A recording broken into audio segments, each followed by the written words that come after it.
everybody. This is Marissa Fallon. I am the Senior Director of Advocacy at Defending Education. Really happy to welcome everybody today to our Defending Education Back to School Debrief. It's hard to believe that we have been in school for nearly 2 months in some of our schools across the country.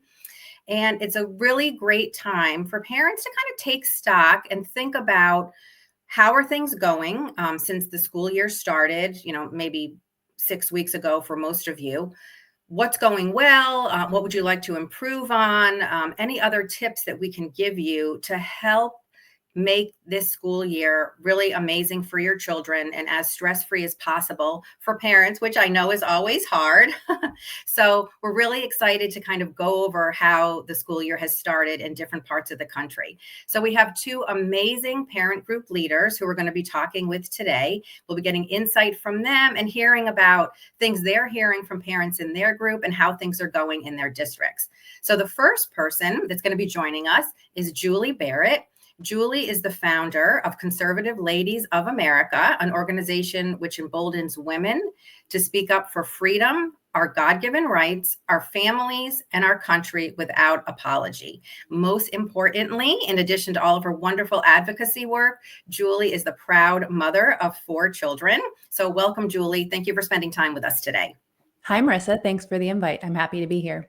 We're also excited to welcome Jill Dunican. Jill is the president of Scottsdale Unites for Educational Integrity, a coalition of parents, teachers, and community members committed to academic success for every student. She is also a mother of 2. Welcome, Jill. We're so happy to have you.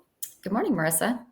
I would also like to add that both Julie and Jill are alumni of the Defending Education Parent Academy. So I'm really interested to hear what types of perspectives you all are going to bring to our conversation today. Let's just jump right in. First question, ladies, let's start really simple. Based on what you've been hearing from parents, how has the start of the school year been going? Julie, let's start with you. Well, as you know, we started in Washington State. I was a lifelong resident of Washington for up until 2.5 years ago.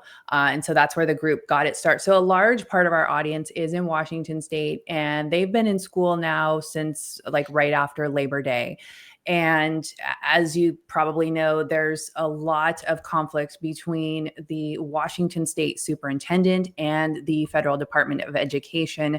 There have been a lot of concerns from parents regarding their parental rights, regarding their access to student records, especially the mental health records. There was some legislation passed this year that really restricted what parents have access to with their children, plus a law that was passed in 2024. It is Senate Bill 5462, requires school districts statewide to have inclusive curriculum, which is LGBTQ history, in across subjects lines. So it really makes it impossible for parents to opt out of materials that they object to that go against their sincerely held beliefs, because schools are mandated and encouraged to put this curriculum in every aspect of the student's academic experience.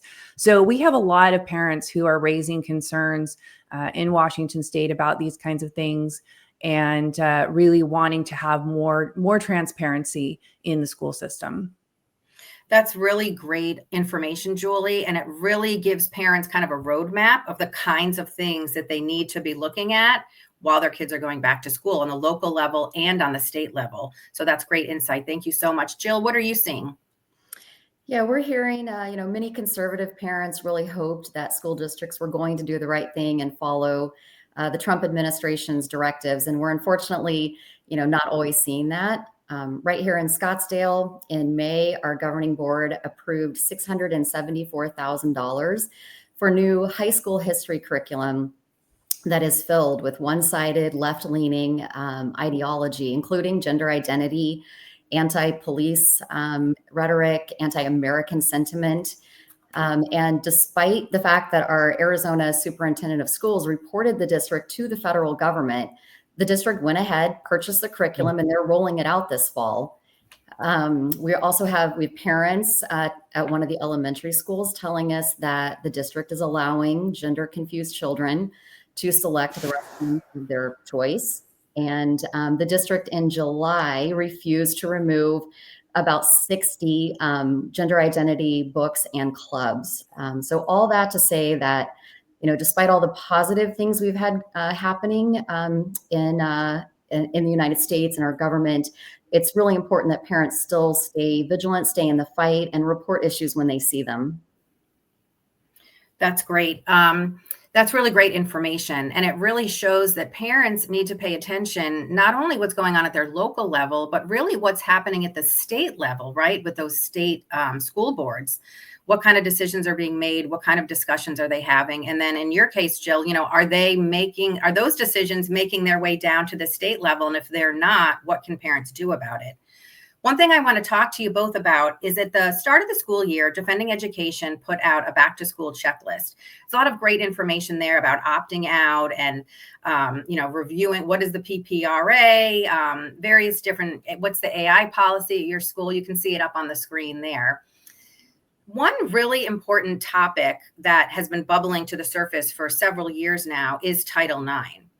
So Title IX, according to the federal government, federal law, is a sex-based law. We're seeing a lot of schools and districts, and Julie, you touched on it, in Washington, who are really taking Title IX to interpret it to include gender, which of course it does not. And I know that's causing a lot of conflict, whether we're looking at state high school athletic associations that might have rules that are in conflict with the federal law, or local districts that might be violating what the state law is because they want to follow the federal law. So I'd love to talk to both of you about that. That really covers, sex-based sports teams, bathrooms, private spaces, things like that. So I'd really like to see what you all are seeing is happening with that in your district and in your state. So Jill, what should parents be doing to find out how their schools are interpreting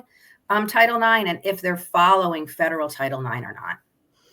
Yeah, school districts typically post their policies on their website. And luckily, from what I've seen, a lot of them are searchable. So it's important for parents to go and look at those policies. Here in Scottsdale, we have a policy that says that the district will not discriminate based on sexual orientation and transgender identity. A question that I like to pose to the district, always be polite, email, get things in writing, and ask the district, if you have a boy who imagines he's a girl, who wants to use the girls' locker rooms and restrooms, and you have biological girls who don't want males in their private spaces, will the district prioritize the feelings of the boy who imagines he's a girl, or will the district prioritize the rights and safety of the biological girls? And the answer to that question will give you a very good understanding of where the district stands on implementing Title IX. That's great advice. We're definitely seeing, everybody saw the big dust up in Maine with the governor and the president. So we're closely following what's going on in Maine. Also in Virginia, I live in Virginia. We have 5 Northern Virginia school districts that are have been found by the Department of Education to be violating Title IX. So we'll see where that goes. We're looking for some action from the Department of Education. One thing that's really wonderful is that I feel that the Department of Education is really taking seriously these complaints that districts are filing, or that parents are filing and organizations are filing when they see these Title IX violations. So we're really hoping to get some concrete movement there. Julie, if a parent does find out that the school is discriminating against students, what type of conversations should parents be having with their students on how to address this, especially with their daughters? Yeah, that's a key piece, really, is parents having good communication with their children before it becomes an issue, and really having an understanding between parent and child about, right and wrong, so that the child feels comfortable going to the parent and bringing this issue up. I think it's a great opportunity for parents with the Trump administration and things that we've got going on at the Department of Education right now. It's a great opportunity for parents to share these changes and really the protection that we have from the federal government of girls in their bathrooms or in sports, to share that with their daughters so that they have this kind of understanding that girls should be protected. And so when they see that their school is not doing that, or they see a boy in the girls' bathroom or the girls' locker room during PE, they know that that's wrong. I think we really have this blurred lines in the education system. So kids don't really have necessarily a good understanding of right and wrong. And so that's where our duty as parents comes in, is to really be that defining factor of right and wrong, so that when children see it in the school, they know that it's wrong and that the boys shouldn't be in their private spaces. And I really think this is an important opportunity. I know we're a bunch of moms talking, but I think it's really important that dads step up, and that dads are willing to sort of be that line of defense for their daughters, to protect them, because we really need, I think this has gotten so far down the road, and we've gone really off the left cliff with this, that we really need the dads to stand up with the moms and the daughters, whether that's at school board meetings or, going to your school administration and having respectful conversations about this. And, that we're just not, gonna allow this to continue to, have these boys in our girl spaces. That's really great advice. And I love your call to action, if you will, for dads to get involved, because the reality is, right, sometimes things just come different or heard differently if they're coming from dads versus coming from moms. And the other thing that I want to add is, we always focus on, rightly so, on girls when we're having this conversation. But I think it's really important to remember that adolescent boys are also very uncomfortable having females in their spaces. Yeah. We just recently had a situation in Loudoun County where several boys expressed their discomfort with having a girl in their private spaces, in their bathroom. And the boys were really silenced, and they were reprimanded, expelled. They've now walked that back because they've had to, since the Department of Education got involved. But, it's not only the girls who are uncomfortable, the boys are uncomfortable too. And, they should feel like they can speak up, just like we want our girls to speak up. I know Absolutely. That's real, a very serious issue right now. Let's move on to controversial lessons. A new Supreme Court ruling allows parents to opt their children out of gender instruction that violates their religious beliefs. The case was called Mahmoud versus Taylor, and it was came out of Montgomery County, Maryland, a suburb of Washington, D.C. Julie, how can parents activate this ruling to make sure their children are not being exposed to content that violates their religious values? Well, there are a number of toolkits. I think you guys have an opt-out form on your website, and I think it's prudent for parents to go ahead and fill out that opt-out form at the beginning of the year. If you haven't done it already, go to the DefendingEd website and get that and download it. And fill it out and take it to I would walk it into the administration office of my child's school to make sure that it was received, and that it, I'd make sure to copy teachers and maybe even do an email as well. Just cover all of your bases.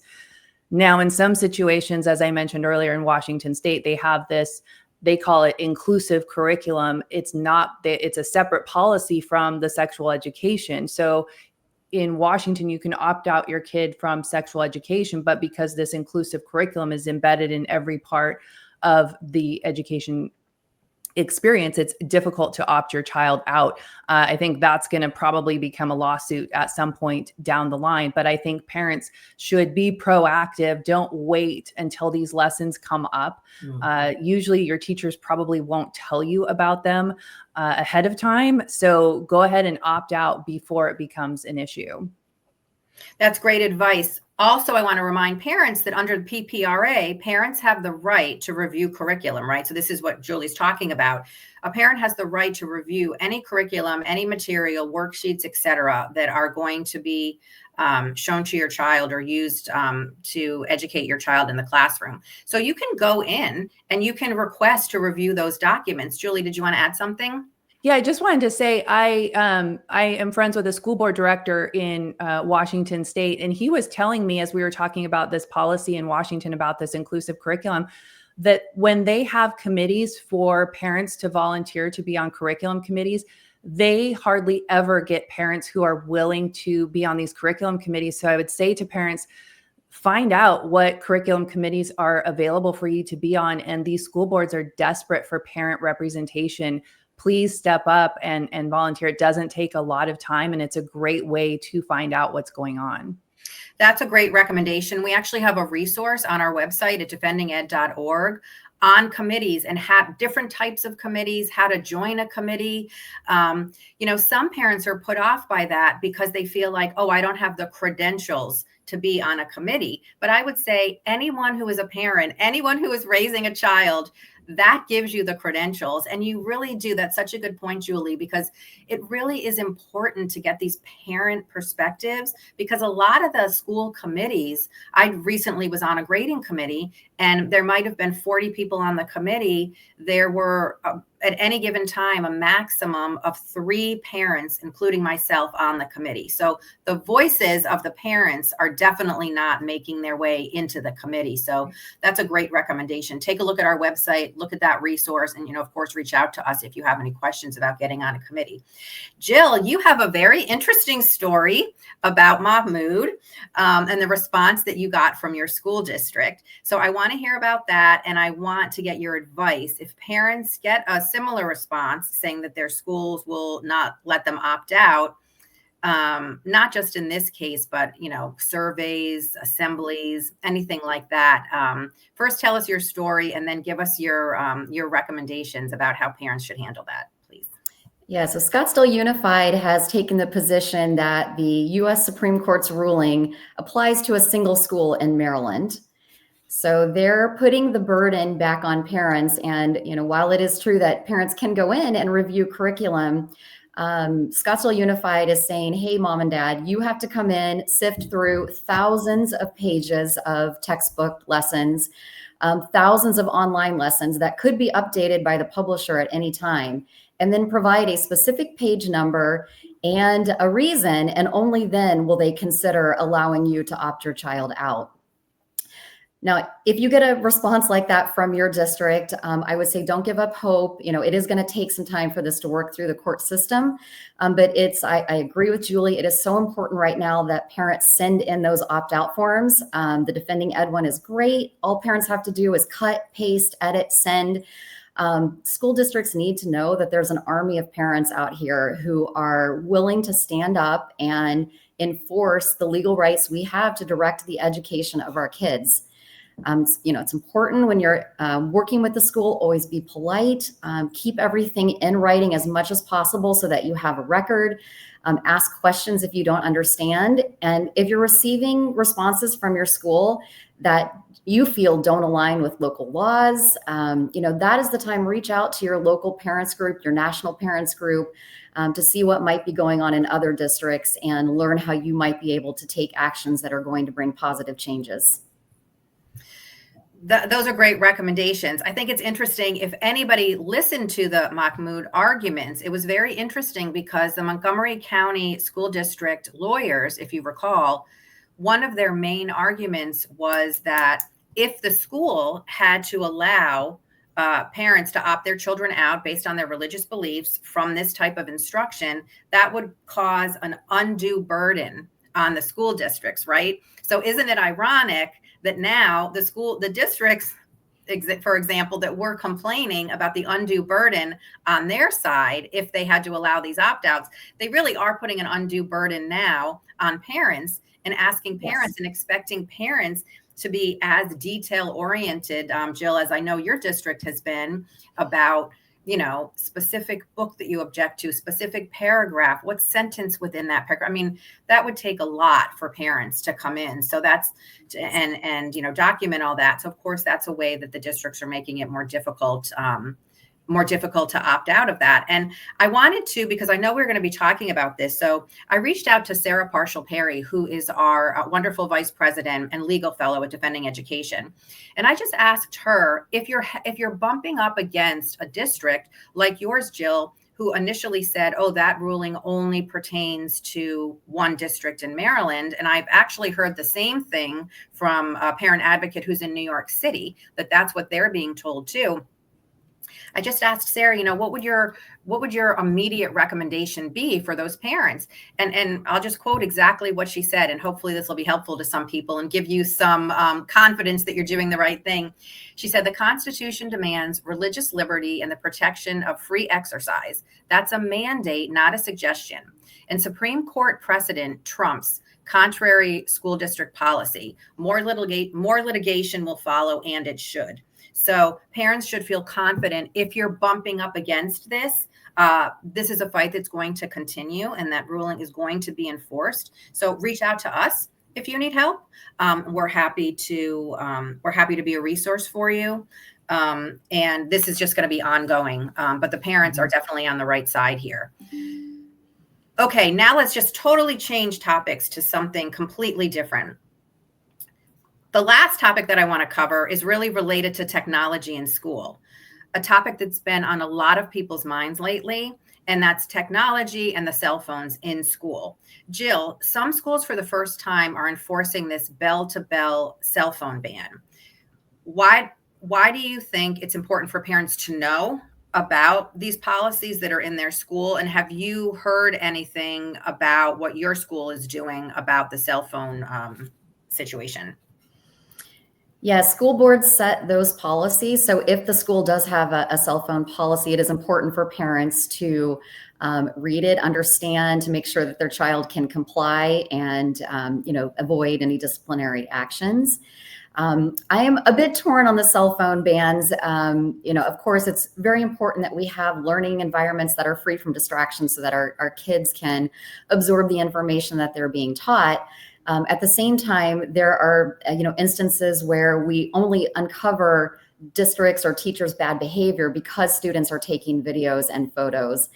Right here in Scottsdale, parents were alerted almost real time that there was an anti-Semitic lunch presentation being given in a club meeting. And because students said something is not right here and alerted their parents, that made national news. So we need kids to be focused, locking their phones away for the whole day. I guess we'll be seeing. Scottsdale Unified does have a cell phone policy. So again, just important for parents to know and understand so that they can comply and avoid those disciplinary actions. I just saw a really interesting report. Actually, I saw it today about a school district in Kentucky that has been having these pouches where the kids put the phone in the pouch during the day. And what they've noticed is they have seen a significant increase in the number of books that the students are now checking out of the library. And they're seeing a lot more conversations among the students in the hallway and during their free time because everybody's not staring at their phone. So that's some good anecdotal feedback from one district in Kentucky. And I do understand, I think parents are just as tied to their children having phones during the day and sending them messages and things. So I think as we evolve on that topic, it's definitely a steep learning curve, not only for the students, but also for a lot of the parents. But what we're seeing out of Kentucky, I think is very encouraging of getting people to look up and actually converse and engage with each other. So I'm really hopeful about that. Julie, another thing that seems like it is just exploding and it is everywhere is AI. So what do you think it's important for parents to know about their school's AI policy? Yeah, this is a big one and it's evolving very quickly. And it's one of those things, kind of like Jill was saying with the cell phone policy, it's a little bit conflicting. We know that AI is the future, yet there are a lot of concerns with it. One of the things that we've been tracking really closely is the AI surveillance that a number of school districts around the country are using. They have this AI surveillance on the Chromebooks that all the students have, and it is to flag concerning speech and probably cheating and things like that. There's been a lot of false reports from this, just students messaging friends and the AI detecting, red flags that are then reported to the school administration. One of the reasons is for tracking mental health. I think it's important that our students have are able to work with AI, as this is really the future of our country and our world. And so we don't want our students to be behind where everyone else is. But how do we do that in a way that is with integrity and really protecting our students? And one of the things that many of us are aware of is that most of these AI models are trained with a leftist bias, and they're not able to use some of the sources. I know in my own work, if I ask it questions like pertaining to elections or transgender, sometimes it won't even answer me. It'll just tell me I can't answer that question. So there are some concerns with that, and really protecting the data privacy of our students. And, I think as adults who went through school using pen and paper, having to go to the library and use an encyclopedia, we have a different way that we were educated in our process on researching and writing and all these things. We went through a different process, and that is an important learning process for all people. And with the AI, coming into the education system at such an early age for these kids, are they going to miss some of those really important, learning, what am I trying to say? Learning mechanisms, learning modalities. And so I think these are all just things that we have to consider. And it's really important, again, for parents to be engaged and for parents to read up on some of these AI policies that are going on in schools, because it is happening nationwide, at schools nationwide, and it's being pushed in very quickly. And so a lot of states and school districts have already adopted AI policies. And I think you can expect to see that, especially in 2026, through state legislatures that will be adopting education AI policies. Yeah, that's really interesting. I feel like so many districts, as you mentioned, it's almost like the horse has left the barn on this one. Like they cannot wait to embrace AI, and they're already, pushing a lot of the students to use it, but they don't really have, as far as what I've seen, really well-crafted policies and protections and things like that in place. Because I think even a lot of the teachers and the administrators at the schools, they have yet to really do a deep dive into AI, and they see all the benefits, but they're not really looking at it too significantly with a critical eye. So, like you're mentioning, there's certain systems have different types of bias. So which one are you pushing the kids to? When you ask a question of AI, the thing to remember is you're always going to get an answer. Well, how good that answer is what is the follow-up, right? Are the students going to be researching and verifying that information is accurate? So I think there's going to be a lot of talk in the coming, months and years about AI and how to use it. And I think that the schools really are not, they're not super educated about it either. So it seems like a new, great, fun thing to be using. But we'll see. And hopefully more policies will be, enacted around that to make it as beneficial as possible for kids. But you're absolutely right. This is an issue that parents really need to dig into. You can do a lot of research online. You can talk to other parents and really get their head around how they want their child to be using it, so that when it's being pushed by the school, they can give their child good advice about it and how to vet the information that they're getting. So that's just going to be a growing topic. So just as we wrap up here, Julie, do you have any other advice for parents now that we're, 2 or so months into the school year looking ahead? The biggest thing I can say is get involved. I see a lot on social media, in parent Facebook groups and things like that, where parents are really troubled by what's going on in the schools. And there's a lot of kind of keyboard complaining about it. We have to move beyond venting about it on social media. We have to show up at the school board meetings. We have to engage with our kids' teachers. I think we have to assume that most teachers want to do right by the children, form a relationship with the teacher, be able to email and communicate with the teacher, but show up.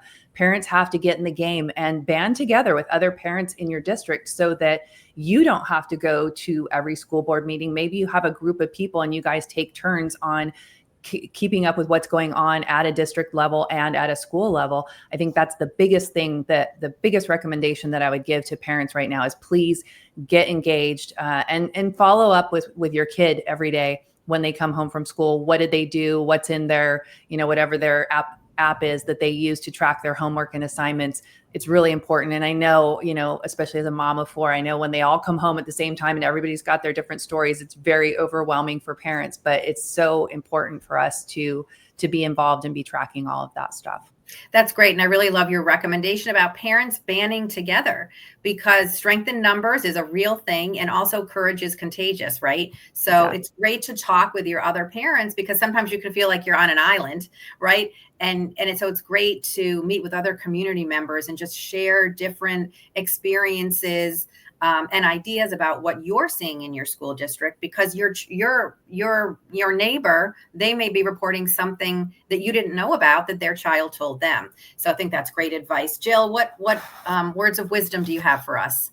Yeah, I agree with everything Julie just said. And as we roll into another election year, super critical that we pay attention to our school board candidates. In Arizona, we are a local control state, so these school boards decide how much teachers are paid, what curriculum is purchased, what the policies are. So it's incredibly important that we get people with values that mirror ours on our school boards. And there are so many ways to support the candidates. They need funding. They're at the bottom of the ballot, so they often get overlooked, but they need our funding. Put up a yard sign. Share their posts on social media, host a meet and greet for them, or consider running for school board yourself if you don't know somebody who is already taking up that baton. If we can fill our boards with conservative-minded board members, I think we can see some positive progress in our schools. Great advice. I want to thank you both so much. It has been just an amazing pleasure to spend some time with you today. And I know our parents watching everywhere are learning so much from all of the things that you are sharing. So to everybody watching, I hope that this conversation has been helpful and you've been able to take something away from what you've learned today. Please check out Defending Education's back to school checklist on our website at defendinged.org.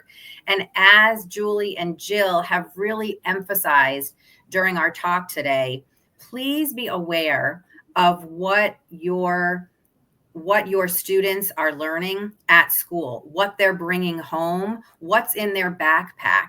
Be engaged. If you have any questions, reach out to your school, reach out to Defending Education. Let us know how we can help you.